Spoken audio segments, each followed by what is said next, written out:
Here we go. Okay, we're live. Fantastic. Okay. Good evening. I think it's evening almost. Everyone, thanks for joining us for a Q&A with fans. This is our first time trying our JRPG is smorgasbord of fun, and it didn't quite work out as we wanted because of the number of people involved, all the questions we have planned, and all the time frame. So we're just going to do one today, and that's the Persona series. And luckily we have some fans of or experts. I don't know what to call people who really know their stuff. It's just fans. I think that's a fair name. So, I have a word, but it was short for fanatic. Yeah, it's a nice name. It just implies lots of good feelings and absolutely no violence whatsoever. So we're going to be talking, we got from left to right, Chaos Jester Lal, Sir Axelot, myself, and the Dark Seraph. You guys have been on the stream before, and you are self-declared fans of the Persona series. So am I. Probably not as much as you guys, but we're going to find out by asking you a series of questions in order about your opinions on what makes things good, bad, right, wrong, silly, dumb, smart, whatever. There's all kinds of questions we got. And then we'll see what we can talk about later on for the future of the series, because it's gigantic. There's the mainstream games that have come out since '96. We have the mobile games of the Q series. There's the dancing. Wait, there was actually mobile games? Yeah, there's mobile games. Hell, on Persona 5 coming up. Well, supposedly pretty soon. There's the Arena Ultimax was based off Persona 4. Then we had the dancing series, started with Persona 4 as well. Then went to P3. Then went to P5. Then we finally got Strikers, which came out on the PC. So there's all kinds of iterations. And those are the ones that we just know about. There's others that Japan has not released in the mainstream, like Steam or other major consoles that we're aware of. So, there are also the ones that nobody bought, like the Persona Labyrinth games for the 3DS. I have both of those. See? The fans know. Yeah, but there's the original Shin Megami Tensei, which... The dancing, P4 Dancing is actually a canon sequel. Really? Oh, God. Wow. Yes, as opposed to... Why does that not surprise me? 3 and 5 dancing are I think it's basically like a dream, Yes. but P4 Dancing All Night is an actual canon sequel that takes place like in like July or August, a couple of months after the end of Golden. Well, there's card battles, there's pachinko games, there's some sort of, I don't know what the hell you call it, social game. I don't know what the hell that is. They're all in Japanese. There's an escape game. Like there's all these weird things. I don't know what they are, but they were. There's an upcoming gotcha game too. Oh, fun. So yeah, I noticed Mudboy was about to say fuck. Yeah, no, it's not for everyone. Gotcha's not for everyone. But anyway, let's get on with the questions. I'm sure you guys are ready to share your knowledge. Some of these might be controversial. I don't really think so, but you've heard them all before. Yeah, I know everything about the 3 Persona games there are. Okay, just the 3. Anyway, here we go. Question number 1, from left to right. Do you think the Persona series would benefit from more diverse and inclusive representation in terms of characters and storylines? Let's start with... where are these questions coming from? I don't know, ChatGPT. I have no idea. Who supplied them? The internet. I really don't know. Oh, okay. I just randomly searched and found what I could. So let's start with Chaos Jester. What do you think of that? When you say diverse, I kicked the table. When you say diverse characters, what do you mean by that? Well, not necessarily diverse in the Japanese RPG sense, because that's wacky guys with colorful hair. I think it means more to do with representation of diversity. So we don't have the white guys running around all the time or the Asian guys running around all the time. We have different versions of anime characters running around. How's that? Honestly, with how representation has been fucked up with a lot of other shit, I'm a bit hesitant, but I'm not going to say, no, don't go for it. I'm going to say, do it, but for the love of God, if you do it, do it well. Just don't try to half-ass it, make a character like, I'm representation token character number 52. I mean, if you do that for the sake of comedy, it can actually be funny. I know, but Persona's a lot more serious than comedy. It does have comedic moments, but it's supposed to be serious. True, but that's something that's honestly something I'd expect out of a South Park skit. I know, I think it is a South Park bit. A stupid comparison. All right. I mean, you want to keep going? Go ahead.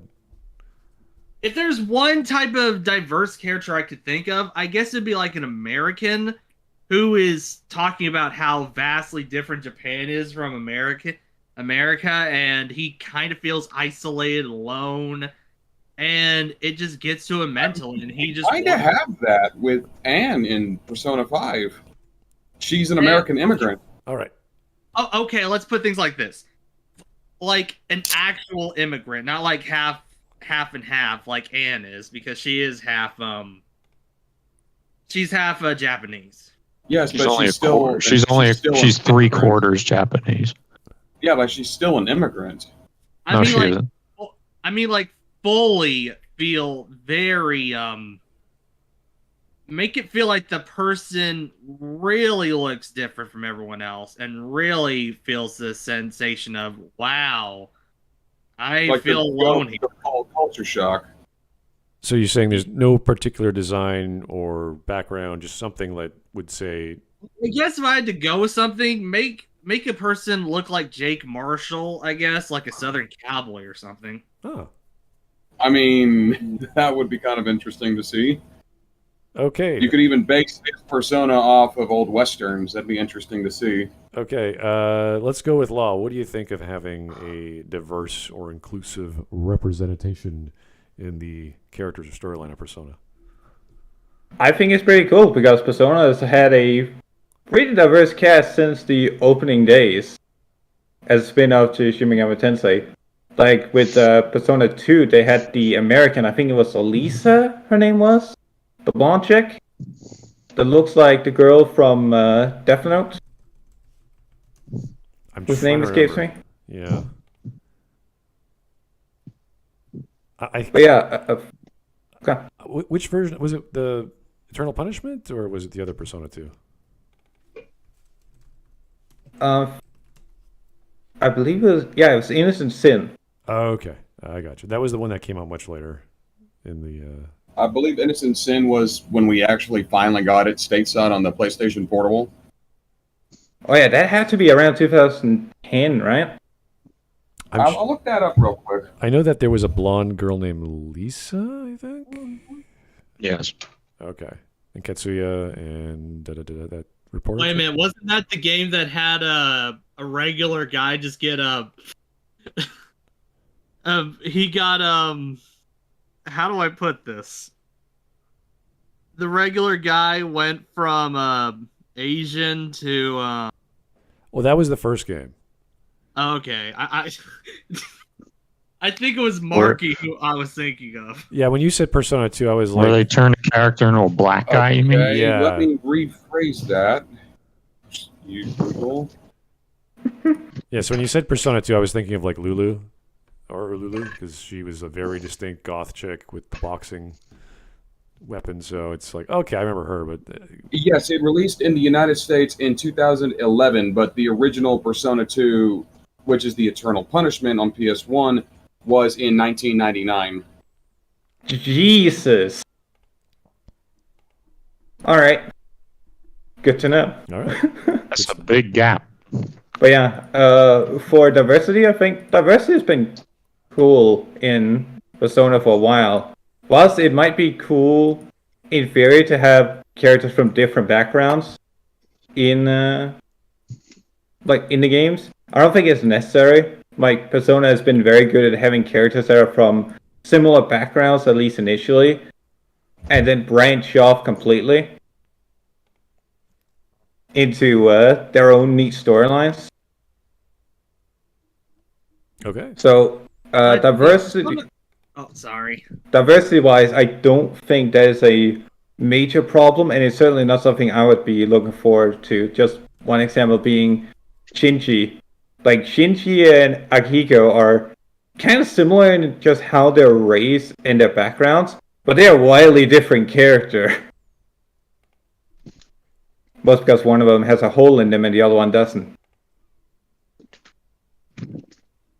Spoilers. Hey, you don't know which one is which. Okay.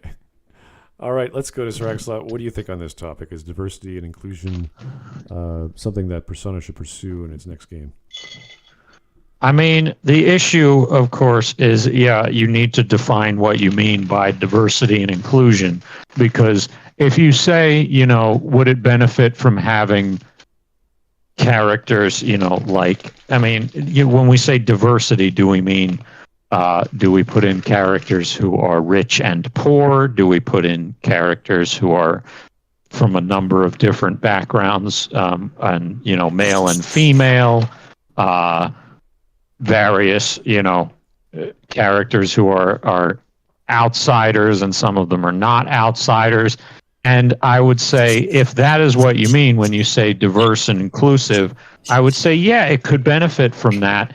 And also, that's something that's present in the games already. It's, the way it already is. But I know that when people actually use that, what they mean is they want characters who are, inevitably, they mean they want gay characters, they want trans characters, because I know what people mean by representation, right? And in that sense, I don't think it could benefit from that in any way in any special way that it can't benefit from just having the same kind of diversity it already has, because I don't think that really makes as much of a difference as people think. Actually, there is some representation I want to see. I want to see a 4chan get represented as a main character. A what? A 4chan user. God. Her name is Futaba Sakura. I was actually going to bring her up when we get to my points. All right. Well, that's great. For me, now that they're in Tokyo, or at least in the last game, they could have used many districts. They did use some, and talk about some of the characters in there. We had, I can't remember her name, but it was the cross-dressing bartender, which I thought was a cool character. And Lala. Yeah, that's a weird. Yeah, Lala-chan. like that was the drunk cougar calls her Lala-chan. Yeah, like that was fine. That was totally cool. So there's plenty of opportunities. And Japan or Tokyo specifically, has many districts. They're all weird. They're all cool. And if in reality, obviously doesn't reflect it all in the game, but you have all kinds of fashion districts, all kinds of architectural districts, and it's not just pure Japanese. There's all kinds of people. There are all kinds of immigrants that have been living there for decades. So, they always have a trip to some beach. It could be Hawaii, and they had people from there. So it's already very diverse. And whether you have people of color or age groups, so they've always had that in Persona. Right. So I would say they're doing fine. Japan knows what it's doing. The Atlus guys know exactly what they're doing.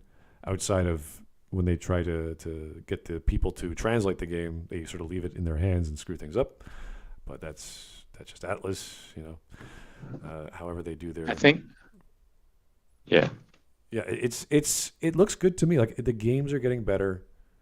They're adding and taking away things that some people don't like, but it's constantly been getting better as a whole. So whether you add more blacks or less Asians, it's not going to bother me. I will say this: playing Persona 4, then playing Persona 5, then Persona 4 was kind of weird for me, because I was kind of used to the social stuff giving out bonuses instead of just like Persona Fusion experience. I'm like, all right. And then, it was pretty weird for me. Okay. All right. That was my bit. What do you think, the Dark Sir? I think if anything... Oh, go ahead. Yeah, I think if anything, they could maybe add that you want to portray someone who's really on the outside. Add like a character who's maybe Korean or Chinese, somebody, because those are neighbors who are heavily discriminated against in Japan. So I think that would be an easy one. But yeah, that was the only other thing I wanted to add. As opposed to having weirdos like Yusuke just running around like, what's that? This is so weird and alien. I want it. I must paint it. Yusuke is a weird guy. Yeah. I feel like having the person being discriminated against is too easy. Why not have like everyone fawn over him, but rather the fact of what he is rather than who he is. Make people fawn over a guy. His name is Goro Akechi. Okay. Yeah, pretty much like that. Fangirls on him are weird. All right, let's get to the Dark Seraph. What do you think on this topic? I think it could potentially bring a lot of story depth, or even, how can I put it, potentially it could be better for the player. For example, if they added a gay party member, that could be a potential romantic partner. If for a player of the game who is homosexual, or would be homosexual, it would almost likely be a male protagonist in this instance, or it's just there for the sake of it. So long as it's not preachy and obnoxious about it, or that's their only defining character trait. Just have them happen to be gay or black or whatever. Like, the actual sexual or racial identity of a character largely doesn't matter. But if you make their entire personality around their race or sex, people are going to hate the character. Not because they're black or Mexican or gay or trans, but because they're preachy about being just that. They're nothing beyond the token that's been put in front of you.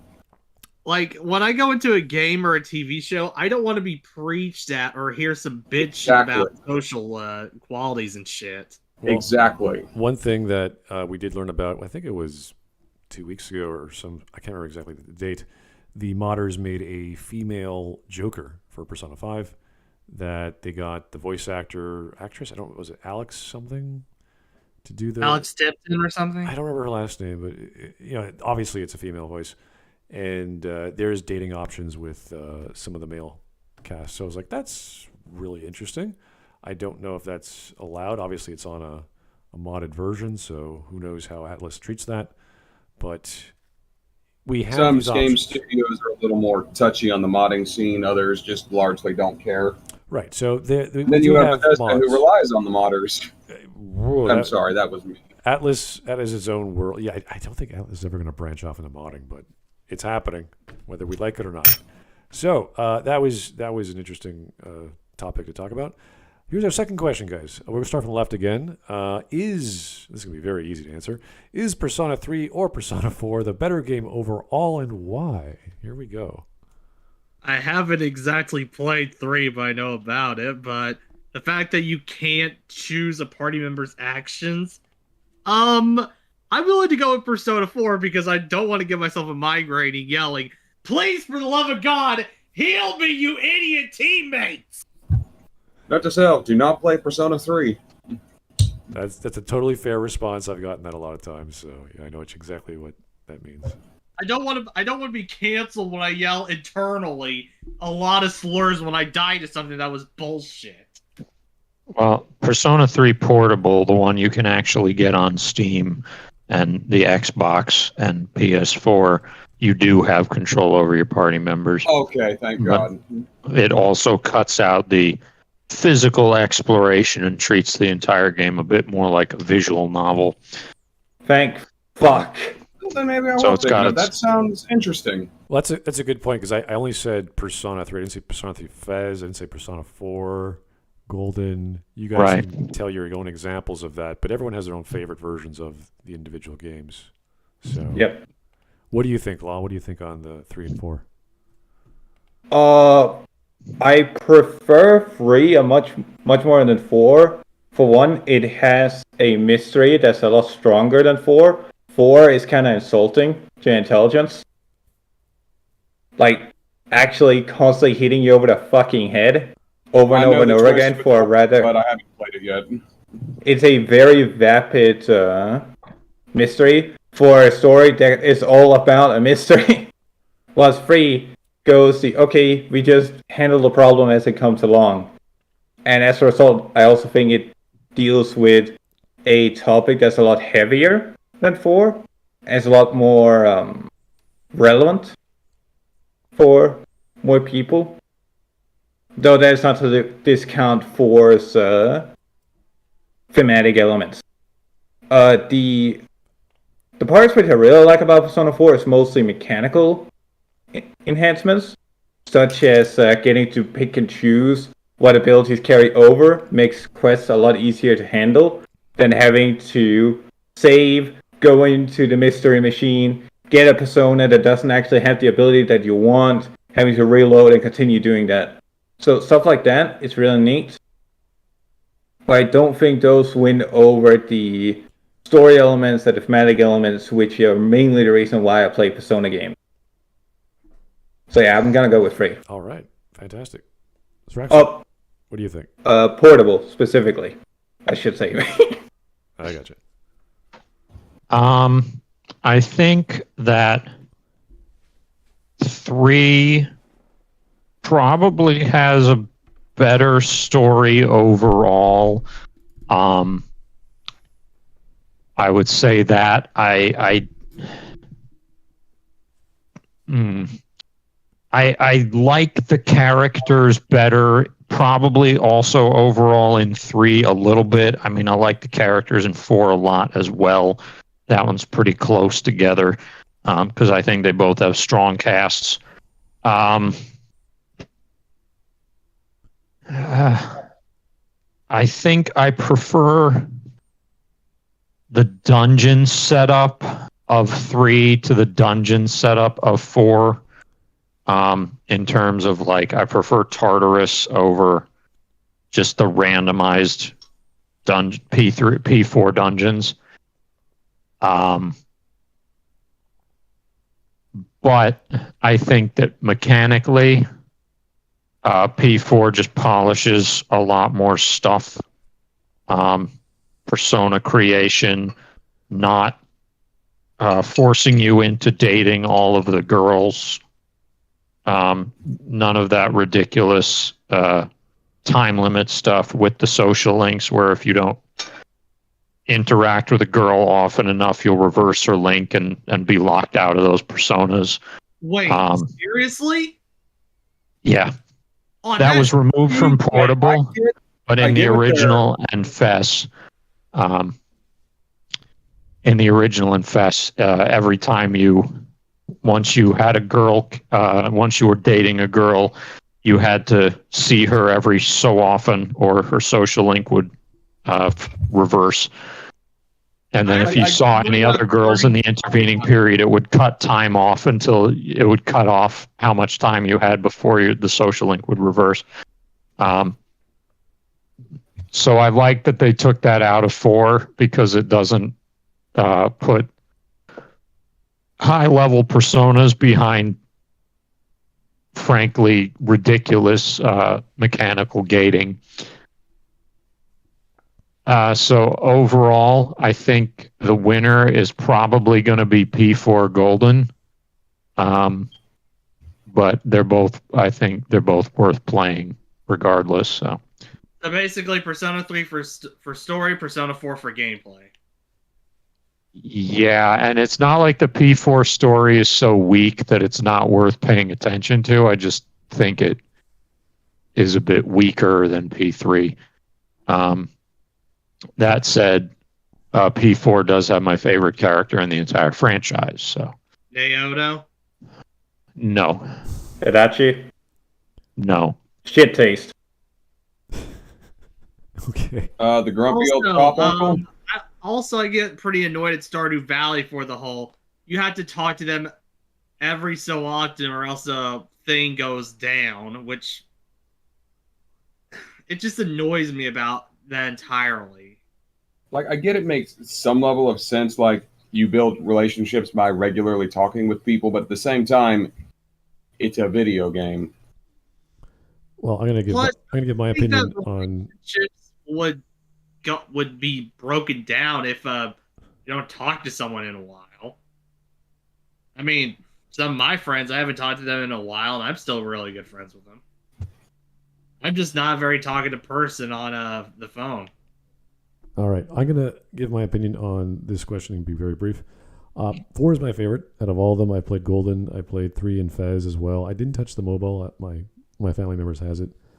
but it's a positive experience. It's always about I know the power of friendship and all that jazz in anime and manga is overused, but it's a happy sort of story, provided you actually choose the happy ending of, and you could do stupid things as well in all the games, but it makes you feel happy. It's fun, it's hip, it has new outfits and weapons and all kinds of silly things, and it just feels like an adventure with your friends, whereas 3 is a little bit more serious and it's dour. And that doesn't make it bad. That makes it dramatic. Just a little bit more serious. That's a very charitable way of saying it. People are still dying. Things happen at the end. That's fine. But I found it to be a little more tight in terms of gameplay and a little more fun to go through. So, yeah, 3 was great. I still like 3. And we're talking about 2 good things. So there's really no negative that hurts me. I just preferred 4. The music for 4 felt better for me. Sometimes the music in 3 got a little bit repetitive, but that's in all the Persona games anyway, because you keep doing the same thing day in and day out. Oh, okay, this song pops in. So I thought 4 was just my style. The idea of the hero was how I thought the Persona series was going. Like, this is the prince. He comes in, he helps everyone, he's everyone's friend, he helps everyone in the community, everyone gets better because of him. And it's also about a murder mystery, which is one of my favorite genres as well. So, yes, I'm a bit subjective on that, but I thought it was produced very well. I thought that was the point of bringing out so many people, is subjective opinion. Well, yeah, we want to get differing opinions, exactly. So I have my I could say I like the music better in 4, but there's nothing wrong with the music in 3, right? So, anyway, that's my opinion. Honestly, when it comes to music and Persona, there's only a few tracks that I like in comparison to like other RPGs, to be honest. Every other RPG has better overall music. Persona has really good music sometimes, but other times I personally wouldn't listen to it because it's just a little boring to me. Okay, fair enough. Oh, now the Dark Seraph. There's your time to shine. What do you think? I actually haven't played Persona 3 or 4 yet, and I just haven't had a chance to pick the games up, so I have no opinion on this. No problem. Okay, that's a nice quick answer. Here we go. All right, question 3. Is the social simulation aspect of the Persona games an integral part of the experience, or is it just a tedious distraction from the combat? You could definitely go for that, Dark Seraph. We'll go right to left. How about you start there? That is going to be a matter of opinion. I personally really like the social aspect of the games, but it is partially a social game and a dungeon crawling JRPG. Some people aren't going to be into the social aspect of it, but if that's the case, why are you playing a social RPG? All right, that's fair. For me, I always saw it as a completionist thing, like, oh, I have to do this to get all the personas unlocked, as opposed to, well, I don't really like this character, but they're part of the team, whereas those that are not your companions that you have social links with, you just might not care about. So I always wanted there to be a diversity between, if I choose this guy, I lock out that guy. I always wanted something like that, so that when you go back to the game, you have a different option. So it's kind of like with 4, you just like everyone. Everyone likes you. You're not locked out of anything. Yeah, there's some negative choices you can make, but that's very, very specific. So, yes, I think it's a component of the series, the same way the idea of going to school and being a high schooler and having a family and all that jazz is one of the major themes of the story. But I wanted the choice to have social links to be a bit more fluid, so I could say, well, you're the Justice Arcana, but I wish there was another Justice Arcana I can go with and rank that up that way as opposed to this way. So just because I'm spoiled by like the rivalry system in like Dragon Age 2, it's like, oh, I could be your enemy, but you're my frenemy. You're kind of like with me, but bad. I always wanted that sort of different approach to social links, at least. All right, Sraxlot, what do you think? If you're even there. I think that the combat is a distraction from the social aspect of the game. Oh, interesting. That's like the Mass more Effect than argument. much more than the reverse. Yeah. I think the real strength of Persona is in the writing and the character interaction. And I think Absolutely the agree with gameplay that. is kind of token. It's fine. It's serviceable. I don't think it's the star of the show by any stretch of the imagination. So no, I don't think this. I think it's a terrible idea to remove it from to remove the social aspect, because you're removing the actual heart and soul of the game. The best gameplay of any Persona game is Persona 5 Strikers. Oh, that's a fun game. And that one largely removed the social aspect. It's also shorter. I'd say the best gameplay has to be Persona 5. In terms of turn-based combat, I agree with that, especially since they blend the combat with the social aspect. Oh, I'm also including Strikers as well. Because remember, it's a bit... Okay, Strikers has its moments of tediousness, for the love of God. I will mention that shit. Specifically the boss fights. Dear God, they are the most... They can take so fucking long just to even Sounds like a skill issue. No, it's not a skill issue. It's just patience. All right. Thank you, Sir X-a-lot. What do you think, Lal? I think the big thing is a matter of taste. Like, if I wanted Persona without the social stuff, I'd probably just go play Shin Megami Tensei Nocturne again. Or one of the Strange Journeys, like stuff like that. Where there's a lot more emphasis on combat. So I do think in Persona, the social links are what keeps the game interesting. And the writing there. But the big thing there is those social links having consequences for the gameplay or for story elements can be really, really annoying.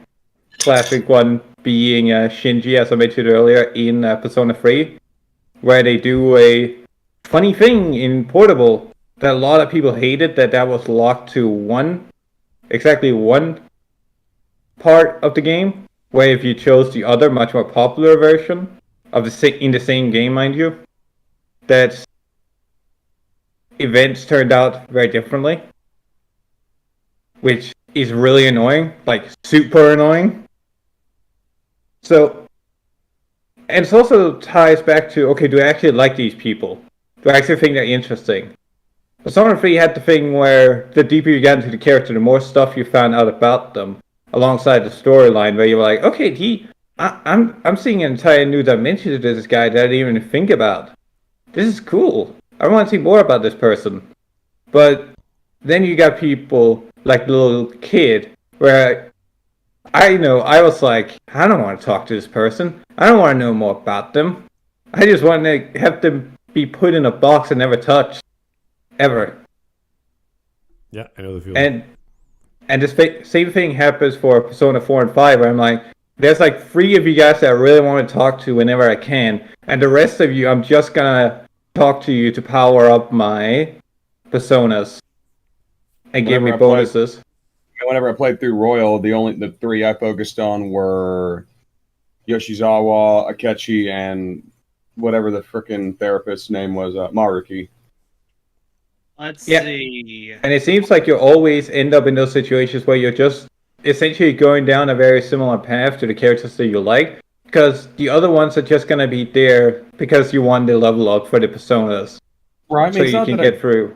Disliked any of the other party members, it's just I wanted the true ending to Royal. That's another part and I think find annoying with the social aspects. But it's very hard to say how to do it correctly, but I'd say they're an integral part. They're a nuisance. They can absolutely be a nuisance, but they're an integral part of Personas and its identity. And I wouldn't want to see them removed. This makes me wonder what they'll do for 6 that we know is going to eventually happen. What happened again? Hopefully a hard reset. Did you want me to reread the question there? Are you okay? I was just asking what he meant by eventually going to happen. Persona 6. Yeah, we have no idea. I thought you were talking about something happening in Persona 6 when it eventually comes out. Like the game is just eventually going to go out and improve upon the social aspect. Okay, I thought it was just something else. I thought someone was going to be like taken out or something. Well, what did No, you? it's an integral Yeah, part what, of the game, is what he was saying. yeah. So what do you think of that idea of having the social link being integral, or just focusing on combat? For Persona in general, my turn. Yeah, go ahead. Um, honestly, I compare it to like I would probably compare Persona to a good plate of spaghetti. You need to have a good balance between sauce and noodles. Too many noodles without the sauce, they're just plain. You get your plain RPG experience. But if you just have the sauce by itself, at that point you're playing a fucking visual novel, and there isn't exactly a lot of substance to keep you full. So I would say both are important. Both RPG elements, which are pretty fun, as well as the social shit to keep you invested, because stuff like this, it really puts into line how much of the every single Persona game pretty much has the end of the world thing happen if you fuck up at any point. Like Persona 5, everyone gets wiped out or something. Everyone pretty much becomes mindless zombies. Persona 4, I think humanity gets wiped out. Persona 3, same thing. Social links are important to basically say, these are the people you're fighting for, and you want them safe. That's how I feel with the social links and shit. Cool. Well, since we brought up Persona, or the future of Persona, or whatever the next game is going to be, should the next game, is my next question, we'll start with Dark Seraph from the right. Should the next game take a more lighthearted approach, let's say like Persona 4, or should it continue the darker and the more mature themes of Persona 3 and Persona 5? Like, what's your take on what the next game should do?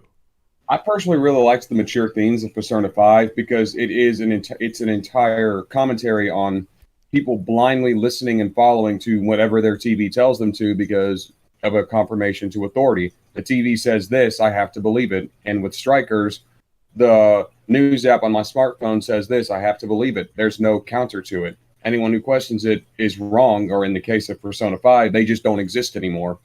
Like, it is mass manipulation through media. Like, I like the more mature themes, the darker themes that actually make you think about what's going on, especially with how it reflects to our own world.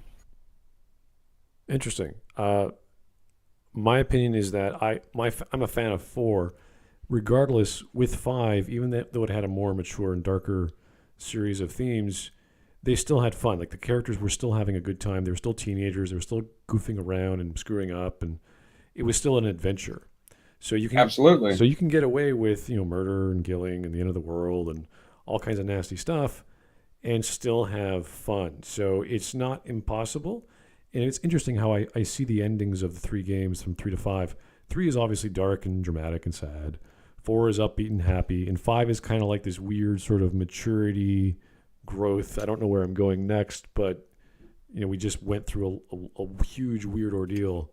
So I think they could pull it off again. I would maybe like an 80-20 split between seriousness and comedy and lightheartedness. I think that's my blend for Persona. I'd agree with that.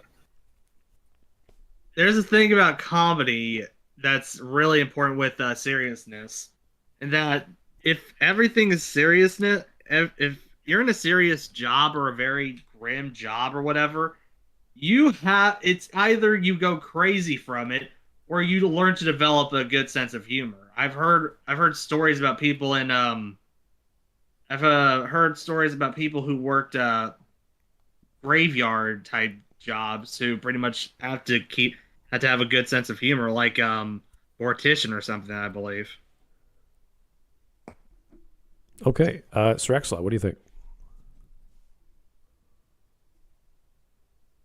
Can you repeat the question? Sure. Should the next game, the next Persona game in the series, so the main game, take a more lighthearted approach, like Persona 4, or should continue the darker and more mature themes of Persona 3 and 5?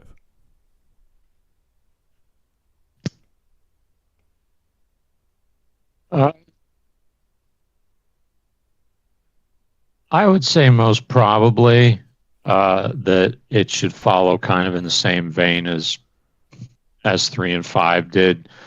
I mean, I think 4 is darker than people give it credit for. I know people act like it's more lighthearted, and it does have a kind of, it does have a pretty unambiguously happy ending if you do it right. But I think the darker tone works a bit better. Just overall, it kind of adds to the stakes, and it gives more gravitas to why you're even doing what you're doing. Because if it's more lighthearted, it's like, why, if it's not if it's not really a dark game, why are you making this contract to begin with if you're just like doing it for fun? So I think the darker tone is the way, kind of just, that I think that does function a bit better overall. I gotcha. All right, Chaos Jester, what do you think on this topic? I thought Laylee was next. Oh, I'm sorry, Lal. No, you can take Jester first. No. You could go next. All right. I might be entirely biased here since I've played through Persona 3, 4, and I haven't played 5 yet. But what I'd want to see for 6 is the November to December event from Persona 3 stretch over into an entire game. I want to see the fucking apocalypse. I want to see a nice place go get degraded into an apocalyptic hellhole with cults committing blood sacrifice in the streets. I want it to go balls to the walls by the end of the game. I don't want it to be this out of nowhere, suddenly you're dealing with God. No, I want it to be upfront and telling you, this is going to happen, this is what you're in for. Yeah, because the Persona games, when they get all dark and moody, it's usually in the non-physical worlds in the metaverse or metaphorical world. But you're saying, no, make it hell on earth. Bring the apocalypse. And yeah, because even in Persona 3, which is probably one of the darkest of the Persona games, at least story-wise, I would say it doesn't go hard enough because it hints at larger stuff. It talks about cults and stuff, but it doesn't actually show you anything. It's just giving you the air of like this doom and gloom. I want to see it. I want it to be an integral story point. I want to fight cults. I want shit to happen when the gods are coming down to fuck with humanity. I want the friggin' false god of control to stick his rod in my butt as I'm fighting him. Like, unironically, I want, like, if you ever seen those pointy head guys from Spain, I want those kinds of cults to just be running around trying to get people. Inquisition. Not those guys. The penitence guys. Cult of Ratchet up in Russia, where they worship that one girl from Chip and Dale. But yeah, like I wanted to see an actual apocalypse Persona game where you get to take advantage of the graphical fidelity of seeing this very nice, very calm, very serene place just slowly get reduced to utter rubble as the game goes on. But that might be too much for what is established to be about 75% serious to comedy bit, and people already emphasized comedy. So that's probably why they're gonna take it, is make it more comical. But after 5, I would want it to go very serious. It sounds like a 9/11 event, but with like demons and all kinds of supernatural forces. Hell, I'd be all up for that shit. Okay. All right, let's finish this off. What do you think about the idea of the tone and the themes, Chaos Jester? Honestly, I prefer shit like Persona 4 and 5, to be honest. I might have played them, but I prefer a little bit of a light tone, but for the love of God, don't make it too fucking dark. Like it. Okay, there's a point where if there's a point where something is so sweet that's too fucking, it's too fucking diabetes inducing to even play it. There's also a point where something's too dark where I think, fuck this. Why am I even bothering with this? It just feels fucking boring, knowing everything's gonna be fucking turned to shit no matter what. I want a nice balance between the two of them. I gotcha. Okay, that's kind of what we were trying to get at. Like, we like the comedy, but we have to focus on the seriousness of the plot, so we're not like goofing around all the time. We already have a comic relief character always in all the games, so we're Every single one. yeah, we're I know pretty good people balance. shit on the comic relief character sometimes, but they are fucking important for a reason. All right, here's another interesting question in the same vein of themes and ideas. Do you think the Persona series relies too much on the anime style tropes or manga cliches, or does it use them effectively to tell whatever story? And there's all the controversy about having the tropes from like the two overtly gay men hitting on one of the characters. What is your take on all those patterns in storytelling that I'm sure you guys have seen? It's like, oh, I've seen that in other RPGs or other stories. Let's start with actually let's go back to Chaos Jester one more time. What do I think about anime tropes in an anime game? Sure. Well, I mean, it's Japan. They can write it however they want. I mean, I'm not gonna be bitching that there's anime tropes in an anime game. I mean, I sure as hell wouldn't want that shit to be westernized, for the love of God, because I know that's gonna turn to shit if we even get our hands on it. So, yeah, fuck it. They could have every single anime. I could not care less. Just make it good. Magical girls flying around on broomsticks. Okay, yeah. Why not?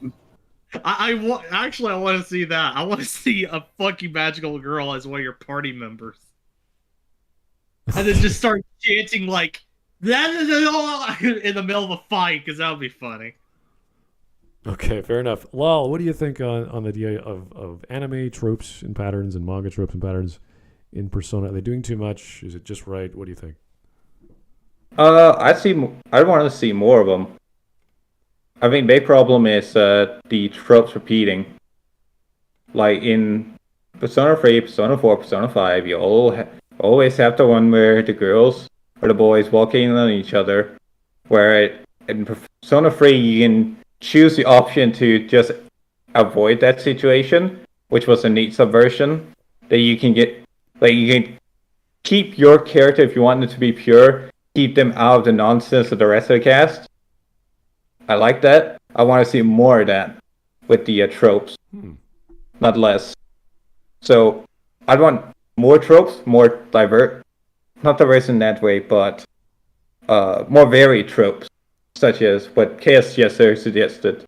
Like, have a magical girl, but she's actually like a magical girl for an evil god like Cthulhu or some shit. No, I didn't suggest that. I was just going along with it. Honestly, that'd be pretty funny to see, like, where one of the party members is the magical girl trope, but her persona is an eldritch god. That would actually be pretty funny. I was thinking of when you first meet Haru, and she's noir, and she's sort of like selling herself as a superhero, and you're like, what is going on here? And then Morgana's... Haru's the best girl. Fucking fight me on that shit.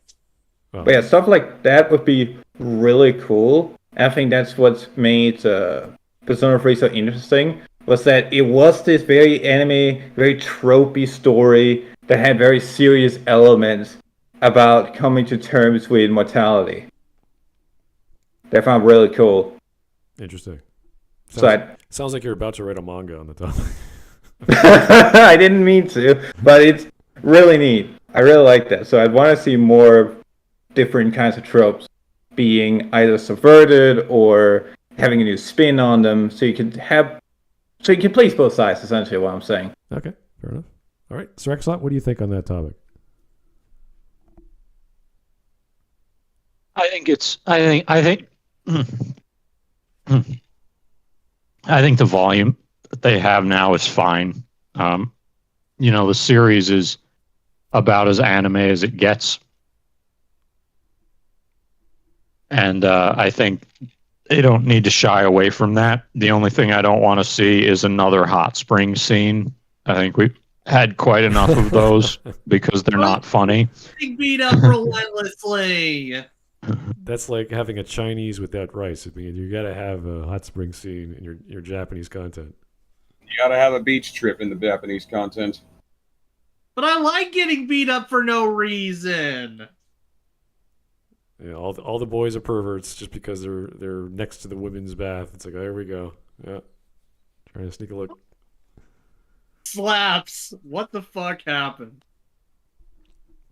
Fair enough. Well, for me, it depends because some tropes, like I like the idea of being part of a school, and that's already an entire genre in manga and anime, and all the tropes with romance and how they do that is pretty much, we've seen it all, and I would like to see a little more mature take on that. So instead of goofy funny, let's actually have mature protagonists and antagonists. By antagonist, I mean the female or the male love interest.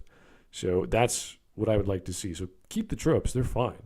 Just give me the mature ones that are for young adults or more or adult stories, so that we can get a different take on the school theme or the coming of age theme or the rebellion theme, whatever the main theme is. Just make it more mature. There's lots of ideas where, like, why wasn't Sei more involved in Persona 5? She could have been way more involved. She was involved for sure, but she seemed like the best character out of all of them to get this job done because she was a prosecutor, so she knew what the hell how to deal with the law. So more like that. I guess that's the more appeal to mature storylines. But there's nothing wrong with what we've got with anime and manga for that. We just have to incorporate them better and have more of them. So I'm not saying turn it down. I'm just saying focus on more on the adult tropes. I think that'd be better. What if we got a hot spring incident, but it was the girls on it, but if the genders was flipped in the sixth one? That would be weird because That would also be kind of funny. well, if you have Get out of here, pervert! if you have a bunch of women who are hitting on men in a hot springs, that is not going to end well. So unless the whole idea is to be the seductress and to tease the boys, then that's about it. You want to go too far with that.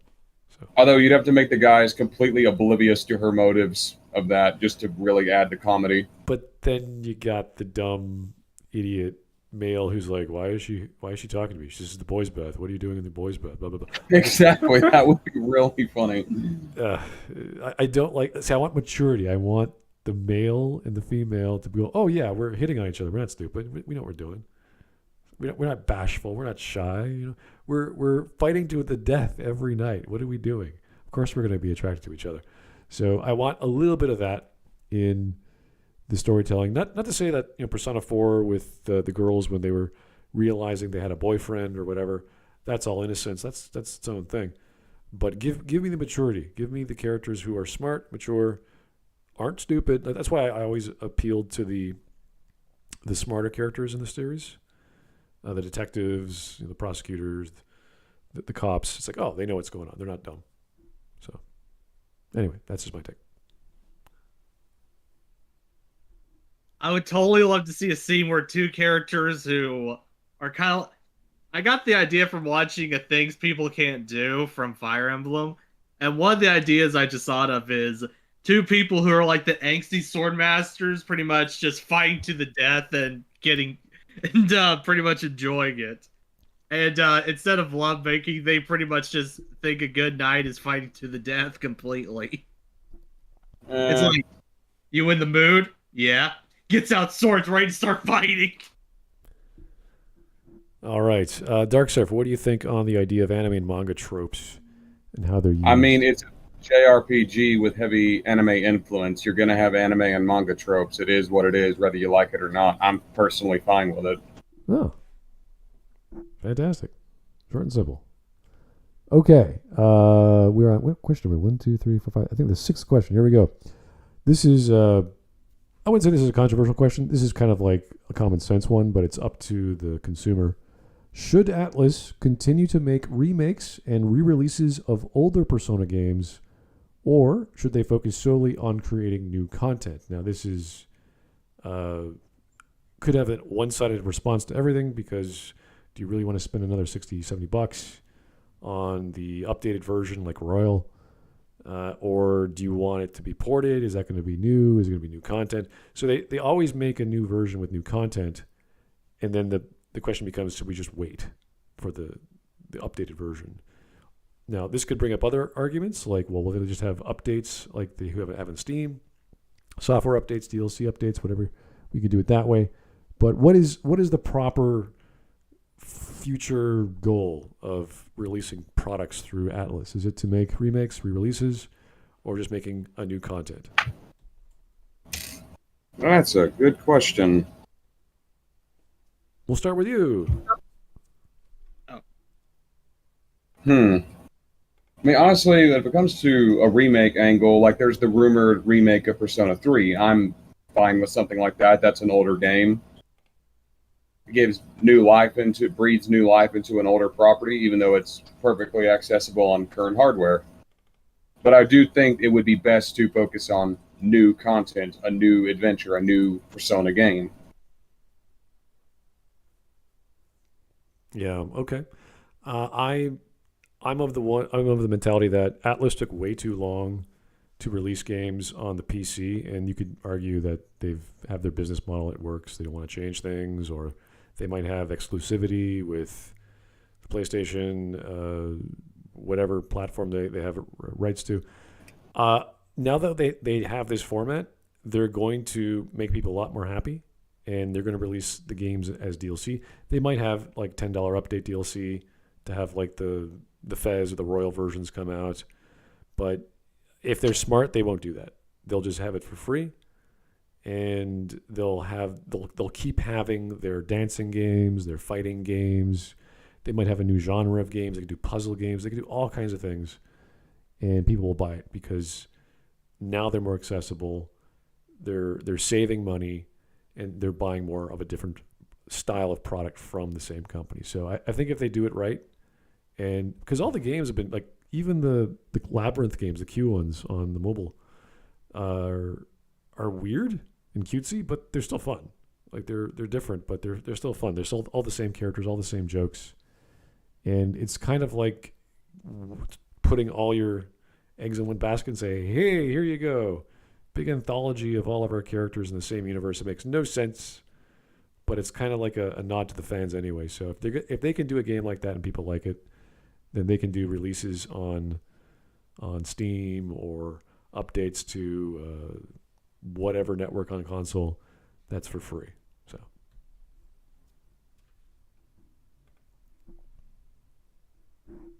all right, Sir Axel, what do you think on that idea? I'm not opposed to the idea of a remake. I know, some of the Persona 3 is pretty old, so I understand the appeal of putting out a new version of it. I don't mind that. Mostly what I think is that they should hold off and only release the game one time instead of, Fess and Royal and Golden, where they just wait a couple of years and put out the real finished version of the game. I don't think that's necessary and shouldn't be done and shouldn't be encouraged. More of a director's cut, though.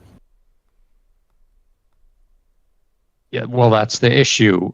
Put out the director's cut on first release. It's not a film. You don't need to cut anything for time.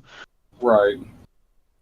And plus, you have different opinions on Persona 5 and what they changed. Well, I wouldn't say it's a thing about time, but rather budget. To remember, a director's cut could be stuff that they planned to put in but couldn't, and well, they finally was able to put it in because of budget shit and whatever.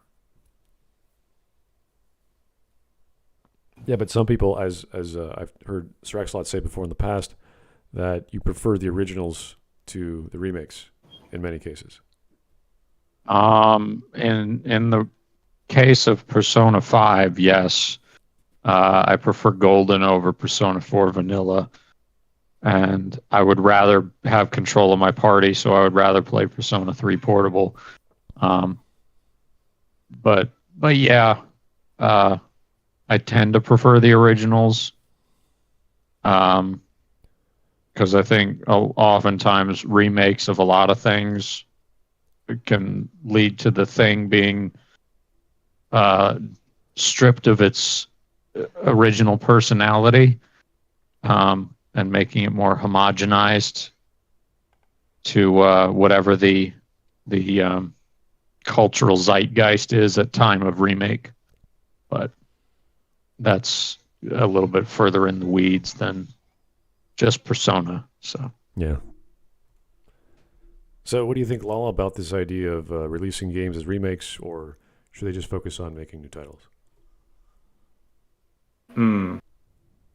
Major thing is that Atlus is kind of incompetent. Like, it's in general. So, I don't expect them to be able to keep up with demand if they were to just focus on releasing new stuff. Even though that would be preferable. Like, these games are very successful, but I do wonder if that's able to keep them up, as there's so much time between each new game. It's kind of incredible. Like, if they don't have the other games, such as the re-releases and remakes and side games, then I don't think they'd be able to stay afloat. And with how long these games are, I don't know. It's very complicated situation, I'd say. But ideally, they would have more games coming out with new casts, new stories. If necessary, cut down on the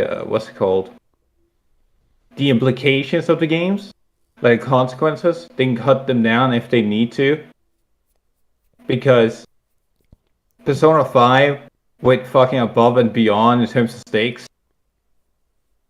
So I think it's fair to say that it's alright to release more frequent games if they were smaller in scale and scope, and told more concise stories. And as for the remake stuff, the remakes just tend to bloat already long ass games. Like, Fest is another 5 or 6 hours after the credits roll. There is extra content in Fez. Yeah, there's the answer, I think, where you play as Igus. During a whole groundhog sequence, and it just feels like it feels like it feels like that extra DLC to like a Xbox 360 title that you played once and never touched again. But it's bolted on as a necessary part for maybe 1 or 2 plot points in the original game. Yeah, it's effectively DLC for a console. Yeah. And preferably we wouldn't need that. Like, if it was so important that it was worth adding, then it would just be DLC. It wouldn't be needed to have an entire new release of the game. So you're saying that that's their dev cycle. They're not very efficient, and they need to release smaller games, and then if people want more, they'll make DLC. Hopefully. If this is the pace they want to go at, then yes. I don't think if the way they're doing this is that they release a big title, then release a bunch of subtitles, like spin-offs or whatnot, based on that series, right? You can't do that if you have a dud. So they're essentially basing their entire business model off of, okay, the next game is always gonna be big, and then they can milk that for all it's worth. But say they come out with Persona 6 and it's a flop. What do they do then? Go back and start making more spin-offs from the rest of the series people like? That might work for a while, but people are still gonna want a new story. So I'm essentially saying that the model as is very risky. So I'm wondering what it is they're gonna be doing in future. Yeah, that's an interesting take, because I didn't consider if Persona 6 is going to flop because whatever reason. There's lots of reasons, but yeah, we've never seen one of the Persona games, at least the mainline titles, flop. Yeah, what would happen? Wow. So yeah, that's my take. All right, awesome. What do you think, Chaos Gesture? Should they keep making or focus on making newer titles, or should they keep doing what they're doing with the release of updates? This is a tough one for me. Are you basically asking, should they remake some of their older games, or should they like make new ones? Well, they're already doing both, but should they focus on one or the other?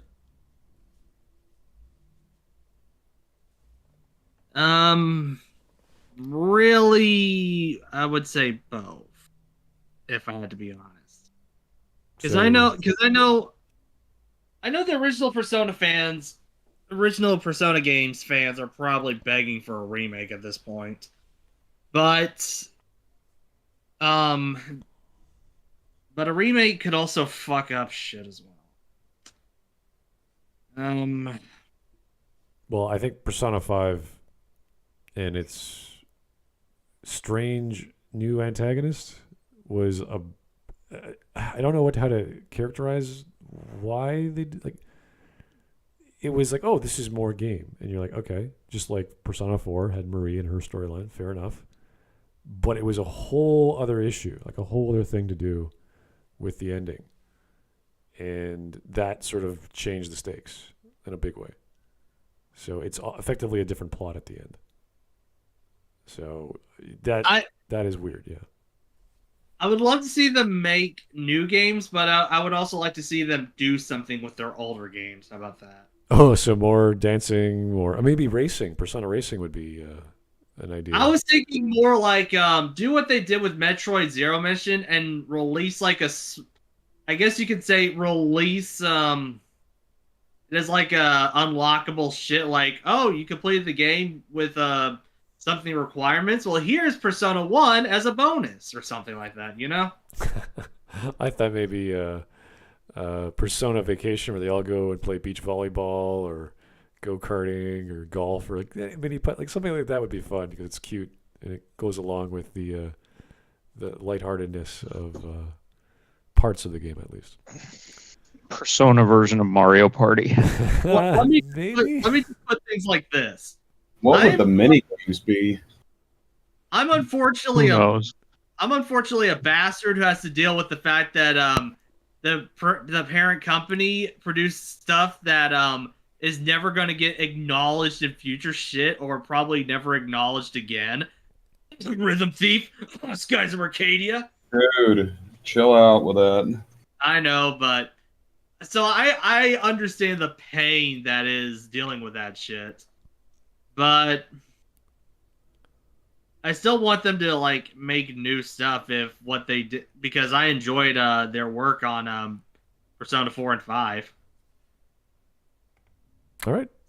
That's honestly what I think. Fair enough. Okay.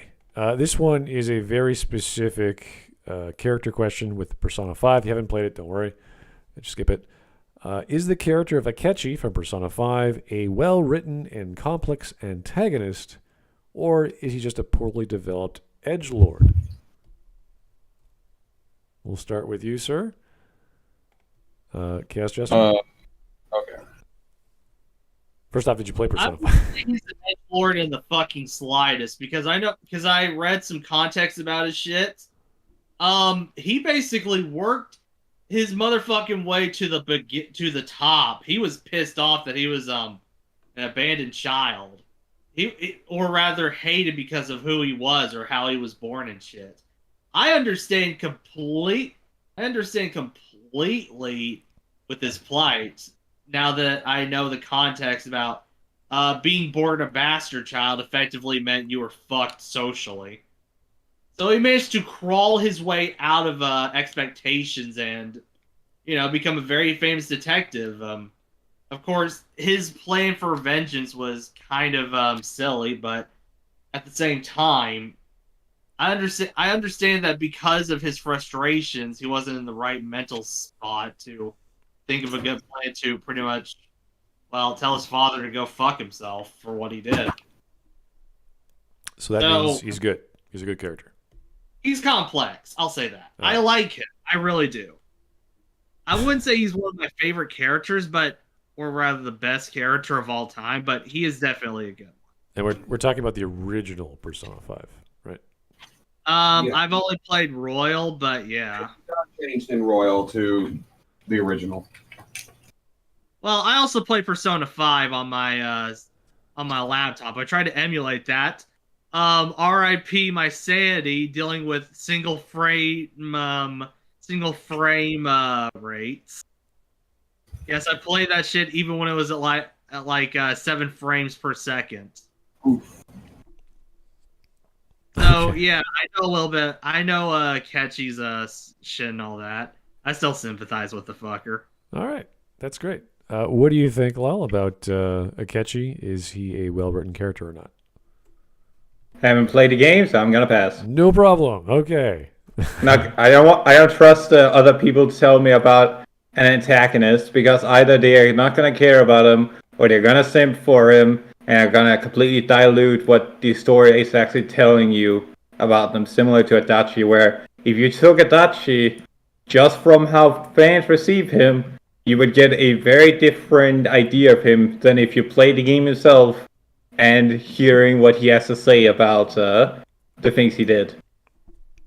Okay. So Slot, this is one of the big reveals. I think everyone who's played the game knows what it's all about. A little different in Royal.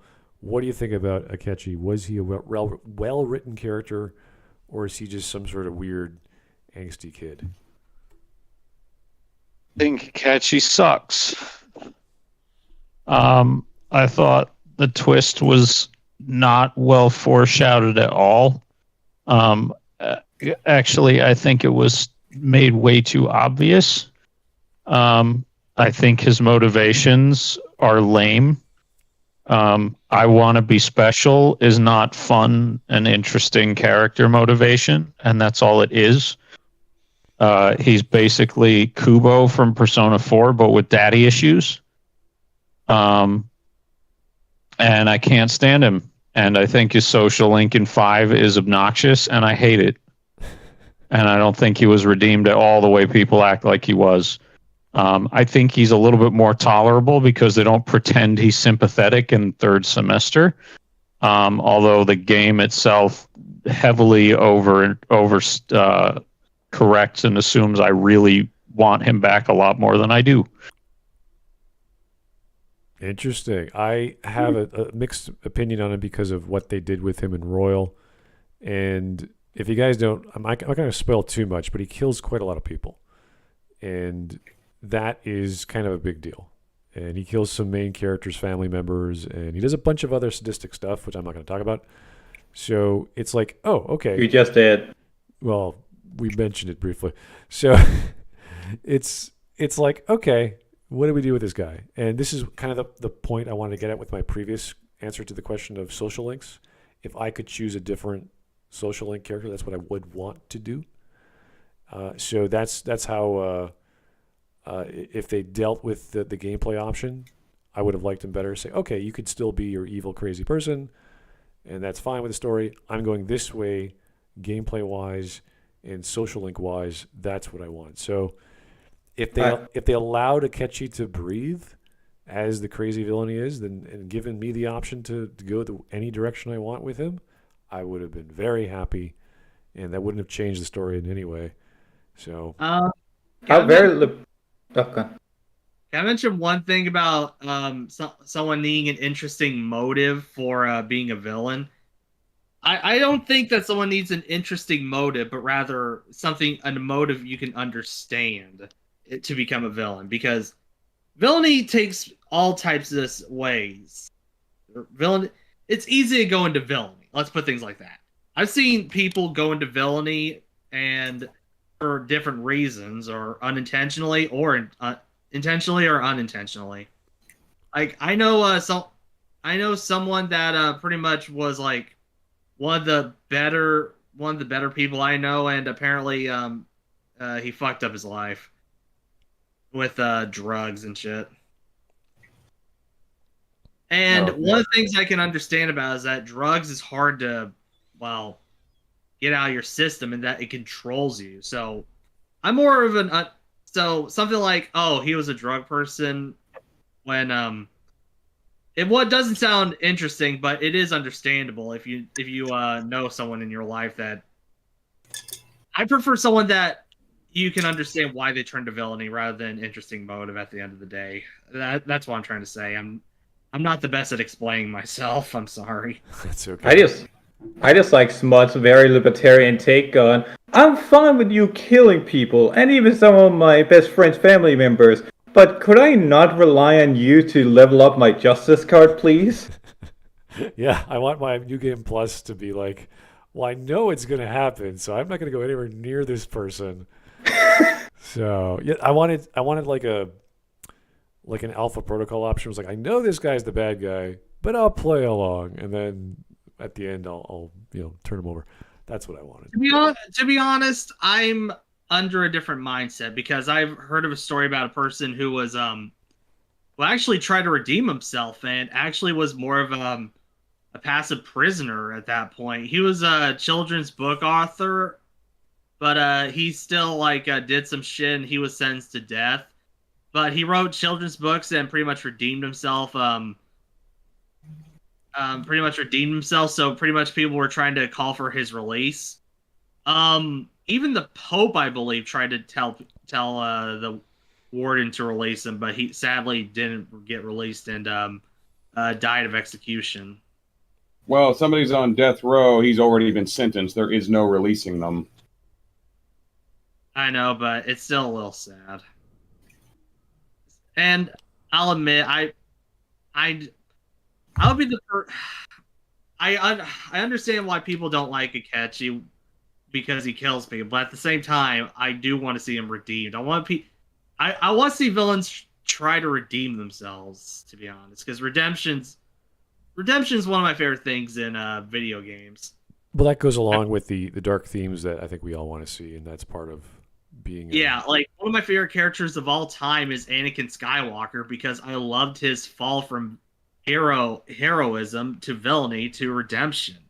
I really do like a good redemption. Anakin's probably my favorite villain of all time if I had to think about it. Like, I even did an entire video on video game redemptions. That's how much I care about that shit. So, sorry, I know I might be going off topic, but I understand why people don't like Akechi, but I still will say that I still want to say that there characters like him do have a purpose in the party, even if his motivations were not that good. I still think his motivations are good, or not good, but rather fine. What was the word I was thinking of? His motivations are understandable. All right, Dark Seraph, do you have anything to comment? Also mixed on Akechi on the basis of he is a deranged sociopath who wants to kill everyone who gets in his way so he can control Masayoshi Shido in his evil scheme, even though Shido has a contingency to deal with Akechi. Like, I don't really care much for Akechi. Like, he's a deranged sociopathic killer who has absolutely zero remorse for anything he's done. No, just no. You're not going to make me sympathize with this guy because he has daddy issues. Okay. It isn't just daddy issues. It's He more plays the role of a villain well. Like, he's a fun boss encounter. He's a good antagonist. He's the good antithesis to the protagonist Joker. And it is a twist to see the person who's the Justice Arcana be a serial killer, be the actual villain. But I don't need the twist. I don't need some vain attempt at redemption. Just make him a villain. Okay. We're going to get the last two questions and then call it a day. These are a little more specific. They might not be the best questions, but I was trying to come up with something that to do with the story a bit more. And some of the more, not darker themes, but more serious concepts that we found in Persona 3, for example, that people were a little uncomfortable with, and they had to do this weird ESRB rating change. So, should the Persona series incorporate more gameplay elements from other RPGs. Sorry, it's the wrong one. It's the other question. Is Persona 5's portrayal, for example, of mental illness and disability accurate and sensitive, or does it rely too much on harmful stereotypes and stigmatization? So this is specific to Persona 5. I know there's other mental issues in Persona 4 and 3. The whole game is one giant brain experience into the metaverse or meta world of your unconscious. But specifically Persona 5, was mental illness something that they should be focusing on, or does it rely too much on these stereotypes which are considered harmful? I can't think of a way they stereotyped mental illness in Persona 5. I can, but I can also see a way they actually did it well. Where did they do the mental illness thing in Persona 5, actually? I'll give my answer when it comes around to me on whoever's either going first or last. Yeah, if you didn't pick it up on it, that's totally fine. There's so many characters, and you focused on what you liked. That's totally cool. And Lol, you didn't do it, so it's okay. We'll just skip straight to Sir Axel. That's fine.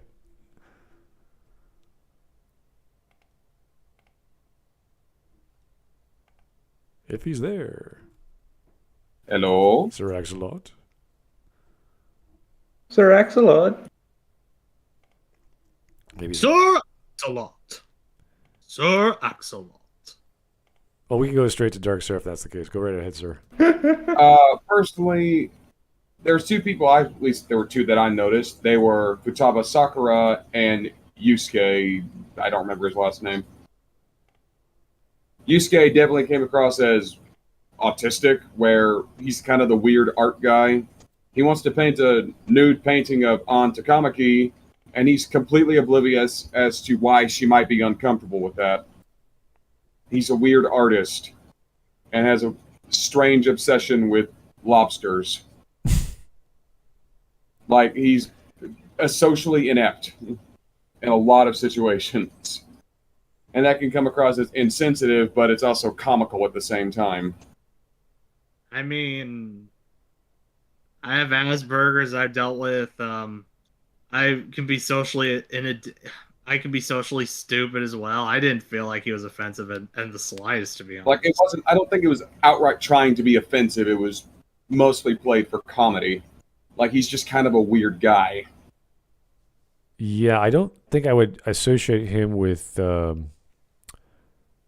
harmful stereotypes. He was just so in his own world that Right. the concept of like asking a random girl you just met to strip naked and paint is like, dude. Yeah, that's weird, but then again, he's a weird guy. Yeah. And Futaba Sakura was handled far more seriously, where she's suicidally depressed. She's a suicidally depressed shut-in, and is also socially inept. Right. I think that's where I wanted to go with this question. Futaba, the main character, their problems. What I could tell at that one, I could tell she had a mental illness, and I think they did her well, actually. Yeah, a shut-in computer hacker was a bit much, but it matched. Like, I maybe she was good at hacking, but not that good. Like, she's super amazing. That, like, okay, that's a bit silly. Like, she's good at hacking. Like, I can see that being a thing. And when it comes to the metaverse, that's just kind of a weird psychological dimensional mumbo jumbo. It's like just whatever. Well, that's generally how Persona works. They make a level based off your mind, your mental condition. It happens to be an Egyptian theme. You're like, okay, sure. Like, I think it had to do with isolation, like isolated in a tomb. Will you stop making noise, birds? Yeah, so They want to join the podcast. oh, yeah. Apparently. Yeah, so she was definitely up there. That's a very easy one, like shyness, being closed off from people, and a lot of it was played in a very jovial tone, like they're trying to find who this person is. They end up going to his house, or her house rather. They had no idea. It's like, oh wow, we're all related. What's the chances of that? It happens to be Futaba. Like, there are some. Well, she's not related to him. She's his adoptive daughter. Right. Like, there are some jokes played for that. Like, when they go into his house to check on him and find out about this Futaba Sakura, power goes out. The other run off and he's left in the hallway with Makoto. Joker said to Sojiro, Sojiro, please listen. Futama's lonely. Let me date her. And then Sojiro gets a shotgun. I've seen that meme. He says, "Boo boy," or rather, Joker. I want a grandchild by the end of the year. You have 2 weeks. Also, that meme. All right. Well, yeah, it's a very specific scenario. There are other Akechi is probably their issue, but other than that, no, that was what I want to get at. Here's the next question. I don't think Sir Axelot's back yet, but should the Persona series incorporate more gameplay elements from other RPGs, or is it unique blend of genre and mechanics part of what make it special? And the reason why I ask this is we were talking about Resident Evil 4 before, where it changed its design after the demo came out, or the E3 video came out, to make it more action-oriented, to have more game mechanics, to have third-person views. So would Persona, if the next series came out, keep going the route it's going with all the mechanics currently, like turn-based combat, all that jazz, or do new things in gameplay to attract more people either in the RPG genre or any other genre? I wouldn't be opposed to that, but I'm trying to figure out what gameplay elements they could incorporate. I guess they could go like, I mean, Strikers plays like a action RPG like Dynasty Warriors. They could definitely add new gameplay elements. I wouldn't mind a more action RPG oriented Persona. Not like Dynasty Warriors, that was ridiculous and over the top, but that was the point of it.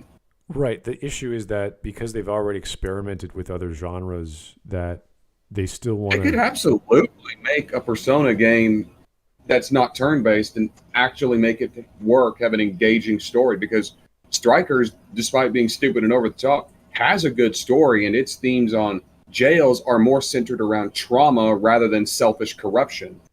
Yeah, they could do another Striker-style game. They could do a platformer. They could do... another turn-based game with different mechanics. They could do all sorts of things in the RPG setting. Absolutely. Angel, I choose you. Use Thunderbolt. No, maybe absolutely not. Maybe not that route, but Because that's actually not that far off of what it already is. it's yeah. You want to incorporate the wild card concept unless they branch that out even further. To like maybe they become the Persona itself when they go into the metaverse, and it's more action RPG oriented. Like, yeah, that's like Final Fantasy X summon. Like you just summon the whole thing and you fight as him. So that would be interesting. Like where their design and outfit is based off of whatever their persona is, have it be based off of one of the archangels, based off of a Greek god, based off of. It could be based off any number of things like that. That could actually work. Sir Axel, are you there to answer the question or not? I don't know. We don't know. I haven't answered the question yet, Well, but I'll wait. We're going right to left. Lal, are you there, sir? I don't know if you're curious about answering that question or not. I'm still here. All right. What do you think about that? Whether they should incorporate new RPG elements or keep doing what they're doing? My biggest thing is the big fear I have is that whilst I haven't played Persona 5 yet, I have heard that the game changes a lot of systems or introduce some stuff from Shin Megami Tensei, such as bartering with the demons, which sounds really interesting. They're trying to combine that with the traditional transformation elements of Persona. Yeah, occasionally demons will plead and beg for their lives, which I think, then they turn into your personas, your shadows, to chop in half and into thirds and to make new personas. I think that's a cool idea, and I want to see stuff like that, like stuff that makes the dungeon crawling more interesting. I think is where I'd want to see the series go. Maybe more options for customizing your party, such as, for example, in 3, one of the big problems was that instant kill abilities were so useless. due to the fact that they were pretty so useless in 5 as well, honestly. Yeah, in 4 they tried to do it so that they were a lot more useful, but then they'll make it so that you have a lot of scenarios where you just got instant gutted by an enemy. Yeah, it's like that in 5 too, where it's just like, oh, this person's using an insta kill. Fuck you! That's game over because apparently your party just cannot cooperate with the protagonist knocked out. It's not like I have revive abilities. It's not like I can't just use a revival item after the battle. Oh, I hate that from it. I hate it when games do Yeah, the that so much. party, the entire party after Joker dies, puts a gun in their mouth. Well, time to join them. Yeah, stuff like I hate that crap so much. Like, I have revival abilities. stuff like that. I think is smaller quality of life elements that would really push the game, because wanting to do wild stuff more often than not falls flat when they are untested. So I want to see them try to move towards, okay, let's make stuff that is really annoying, that are stuff that people are complaining about for decades now, and try to see if that works, if that makes it a more interesting experience, or makes it a better experience. Yeah, that's Honestly- interesting. I wouldn't, Honestly, whilst I wouldn't inherently mind, say, a collectible card minigame in the series, like Pasak or some stuff like that, or Dynasty Wars elements, I think it would muddle the already broad category too far and kind of lose itself, because Persona is already a huge game, which was my earlier complaint that the games are too big for their own good. So if they flop ever, and the company is going to milk the franchise, that game, that is, they're entirely reliant on making the next game bigger, better, and have people talk about it. So even at the current rate, if they're going to throw in more systems that can break something else in the code, I'd say just focus on what works and fine-tune it. Right. Like try and, for example, as Dark Self brought up, try and find a balance to where it doesn't feel like shit when you get gutted by insta-kills. Like, have your main character get knocked out and then the rest of the party can fight on, and then you get revived with like 1 health when you get out of the fight. Or your party can just use a revival item or a revival spell, which are in the game itself. or explain it like this: you and your entire party dies, and all their lives are pretty much tethered to yours. Something like Yeah, that. at least give a proper explanation to how it works. So yeah, that's my take on the mass at hand. All right. What do you think, Chaos? Is it something they should keep doing? They're already diverse enough with their gameplay options, or should they incorporate new ones? Incorporate new ones, but in a fucking side game, because the originals are good as it is. They don't need to try to incorporate someone else, because if they do, people that tend to incorporate someone else kind of fuck up a lot. Like, yeah, we can point towards examples of Breath of the Wild trying to emulate Skyrim, and it was like fucking amazing, but those are practically the exceptions and not the general rule. I wouldn't say Breath of the Wild was trying to emulate Skyrim. It was more just trying to be its I was own thinking open world compare- experience. I was making a comparison about how people say it emulates Skyrim. Okay. If I had to say a game I would love for it to emulate, I mean, I talk about Ys 8 constantly. I would love to see Persona emulate Ys 8, but the thing about Ys 8 is it's not just the gameplay, it's the story, it's the tragedy, it's the fucking grand adventure of Ys. Like the island, It's the Neon Falcon game, all right.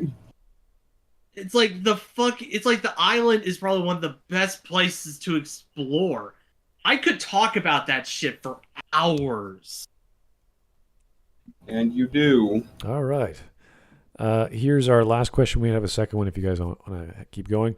But should the Persona series explore more political and social issues in its storytelling, or should it remain focused on more personal and interpersonal themes? So this is kind of like, do you want it to deal with more modern political issues, maybe more social issues, or just focus more on the personal and interpersonal scenarios? And we'll start with Chaos. Oh boy. Do I want it to talk more, have more political issues? Sure, I guess, but I know that games that tend to go for political issues tend to go on the left side rather than the right side. It would be a nice breath of fresh air to see games go towards the right side, to be honest. I mean, Persona 5 kind of did that with the whole theme of it being the populace is manipulated by mass media. It's the political narrative of Persona 5 is literally fake news. It's not even subtle. That reminds me of some freaking idiot weebs who went up to the White House and posted like a fucking Phantom Thieves type note on the White House fence when Trump was president. I mean, that's kind of funny. It's like when I see this, and this is coming from a person who has been bullied ever since till maybe 12th grade, I guess. I'm just thinking, maybe bullying should be a thing more often. Because who thinks that's socially not awkward? I mean, yeah, that's pretty weeby to do, but that is also kind of funny when you think about it. All right. Lal, what do you think on the issue of Persona going into more political and social issues for its story, or focusing more on the personal and interpersonal ones? I think they're inherently tied to one another. Like, you can't have relevant, like, social stuff, if it's not based on the characters' like interpersonal relationships, then it doesn't hold any greater meaning.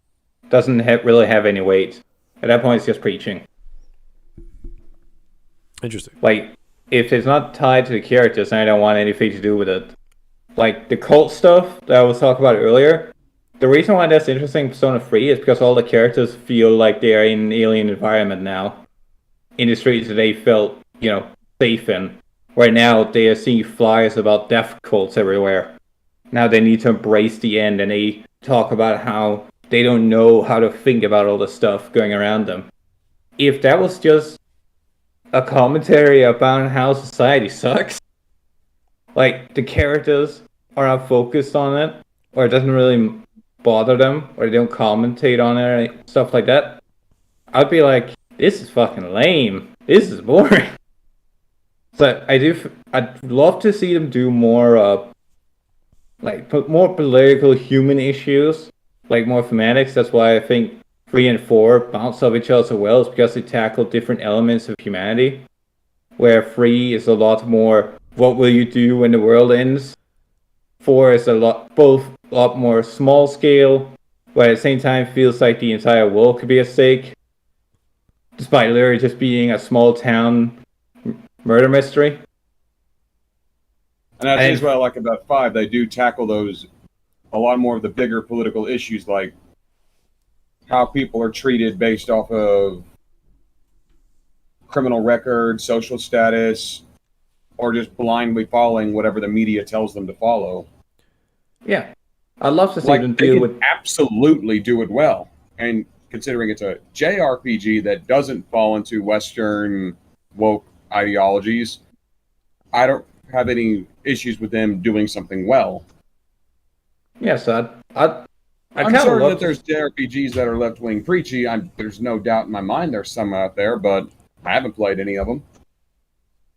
So yeah, I'd love to see them do more political stuff, like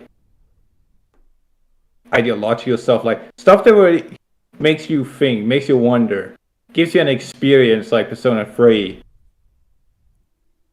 But most importantly, it requires an all-star cast, and the game has not had that in a while. I mean, it's had fine voice acting, but... No, the actual writing for the characters themselves. Yeah, the voice acting is consistent. They're especially very one-note. Yeah, consistently the voice cast have been very good to excellent. But writing-wise, they haven't had an all-star cast in a long while now. But they're not bad characters. They're just very one-note. Yeah. And that's fine, but if you want to tackle very serious topics, I want characters with some depth. I see what you're saying. Yeah, I see what you're saying because I wouldn't. Sorry. I was going to go back to my original point about the maturity of the characters and why I like Sei, because she's a prosecutor, she can get stuff done, she's the adult. And Yes, Tai Nijima is actually a very compelling character. Yeah, like so- she wants more information out of what's going on. That's why she's interrogating Joker. right, so we need that sort of adult connection. I want the story to be more mature, and the whole concepts, like the other themes that I didn't even bring in this question was the end of the world, and there's some evil god. It's like I want to get away from that. And I think the idea with the concept of Morgana, why Morgana was there, was like that's perfectly acceptable. That's totally fine. You don't need some end of the world scenario like they have in like 3 and 4. It's like just give me a fantastical weird world where you can create magical beings out of your mind and fight other magical beings in this bizarre metaphysical world. That's great. You want to do politics? Great. Do it properly. Get some adults, make it a political issue, and then you're going to connect that anyway to social links, which is going to be personal and interpersonal anyway. So you have to keep all those elements. Just get rid of all that super duper end of the world stuff and focus on these other two, which is the social and the interpersonal, and you'll be great. I'll be happy with that. I'm not going to save the world. I'm not going to end the dream world or whatever the hell is happening with Philemon and his it's like, whoa, what's happening? I'm stopping the evil dream king, whatever. Like, it's too much. Think of this. There was a character like you're talking about that was fantastic in Five Strikers. The police officer, the investigator that's working with the Phantom Thieves to uncover everything that's going on. God, what was his name? He was the adult of the group. He has his own arc with his daughter. With his daughter, Akane. Zaichi something. Yeah. Either way, I want a more mature story, and that involves getting rid of the end of the world scenarios and focusing on the social problems of the setting you're in, which already naturally incorporates the interpersonal and personal elements, which does not necessarily need social links, but you can use that system if it's part of it, a main character, what have you. So I absolutely agree with that. So I might. You've seen that they're capable of making deep, interesting characters. I might both be of on which the are examples for the adults. I might be on the minority on the part where I think someone needs to have a character depth in order to talk about a political thing. They don't have to have a lot of depth, but rather make it realistic. You could also make the character realistic. Like, yeah, even a one-note character can act very off character when they see something that pretty much horrifies them, or, well, let's put things like this. Even people in real life where you think that they are just crazy about one cause or whatever, like save the whales or something, even they have a hobby. And that's probably my philosophy on characters, where I don't need to see depth with them, but I want them to act in a realistic manner somewhat. Act them like how someone would act, rather. I guess that's the best way I can explain it. Make them act like an actual person. Yeah.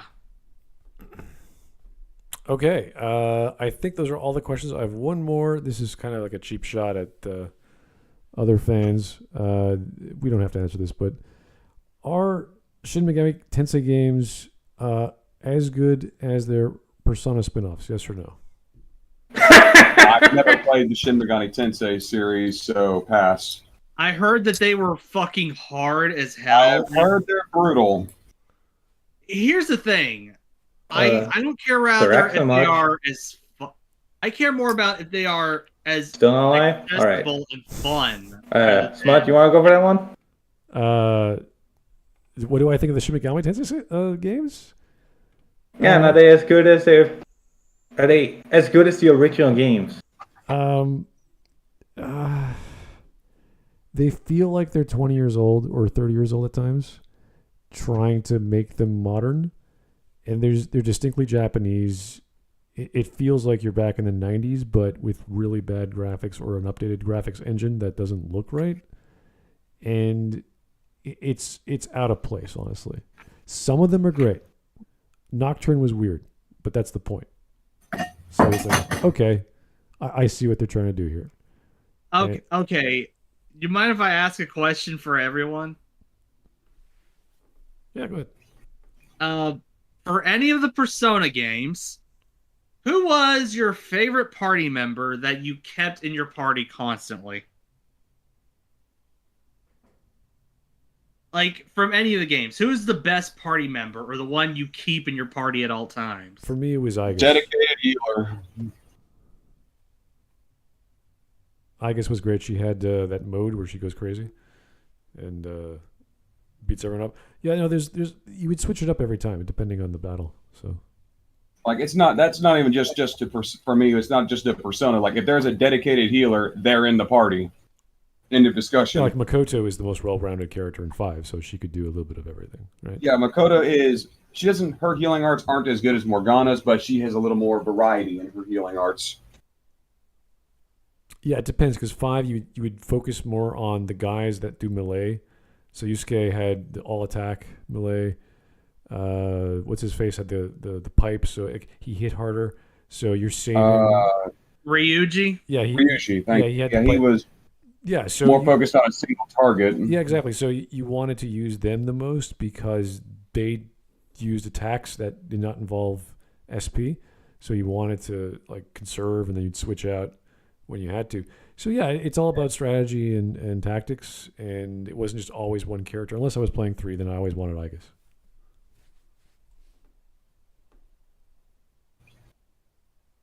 Anyway, we were the question. Yeah, that's.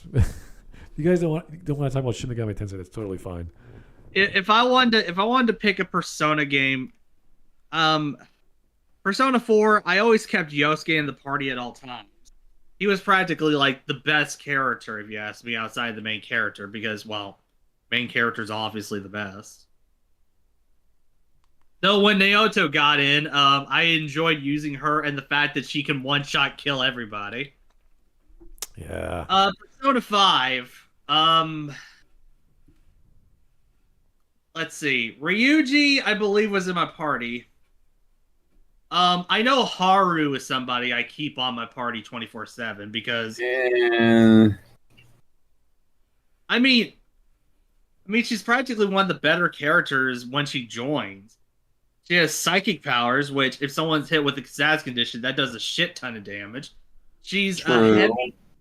She has gun attacks, which are fucking rare, especially in the original Persona 5.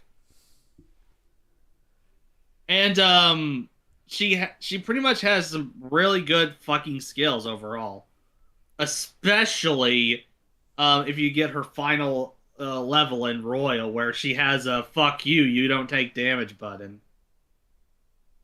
Yeah, that's she's a good supporter. It's just I'd rather use Makoto or Morgana. Yeah, Makoto. Just because they're more well-rounded. Yeah, she had the nuclear. What is that background? The nuclear element. Yeah, it works like burn. Yeah, that was great. I use that all the time.